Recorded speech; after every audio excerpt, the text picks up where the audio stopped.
Well, many journalists now stand out for their coverage of wars and the insight that they deliver while the bullets and bombs fly past them. Well, i24 News correspondent Shachar Peled brings us a closer look at war correspondents. They go to the most dangerous places in the world, willingly risking their lives to get the truth from the darkest regions of conflict. I am always afraid when I'm in a war zone. I have been covering Somalia, the Kosovo War, the Balkans. I mean, I was in Libya. I mean, in very difficult environment.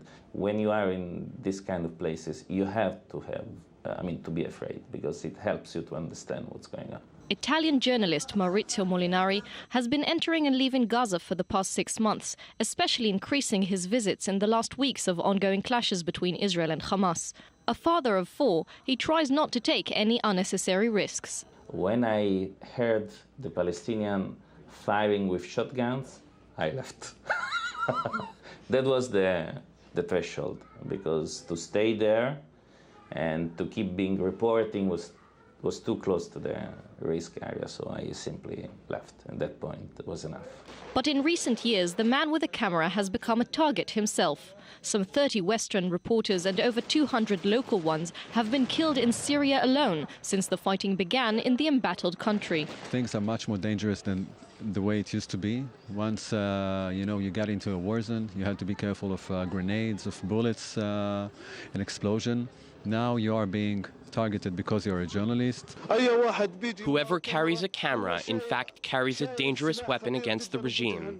Assad isn't afraid of those carrying guns, but he's scared of the camera. Many other reporters have been kidnapped without a trace. The fate of one of them shocked the world last week when an Islamist state militant brutally executed journalist James Foley, echoing the murder of Wall Street Journal correspondent Nir Chen in Pakistan in 2002. Israeli journalist and documentary filmmaker Itai Engel, who was a friend of Pearl's, remembers his encounter with Foley only 4 days before his capture. You see his face, and you see he's alive, and you see he's breathing, you see talking, only for 3 minutes before this awful death. So, it is heartbreaking, and it is so difficult. And all the questions that you ask me, I ask myself, again. Engel also remembers his friend, French photojournalist Remy Oshlik, whom he met in Egypt and who was killed in Homs alongside renowned war correspondent Mary Colvin in what was considered a deliberate attack of Assad's troops. They received information that there are journalists in that house, and that is why they shut it down. From within the Gaza conflict, several foreign journalists admitted to feeling threatened, revealing what they had seen only after leaving the battered enclave. But Molinari's experience was different, as he says it seemed that no Hamas member was seen on the surface to even pose a threat. After the operation started, they completely disappeared.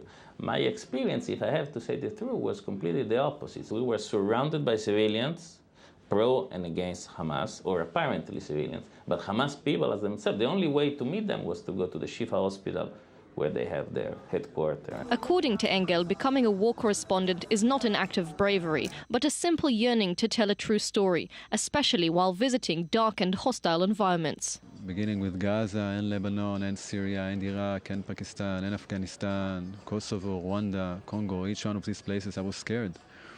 And at least in 5 of these places, I decided that if I'm gonna make it alive, I would never go back again to a war zone. But the need to go back and tell the story is stronger. Real journalism, the way I see it, of going out there in the field became so rare. So, the people who are making it seen as, wow, absolute crazy, absolute lunatics, into suicides or so.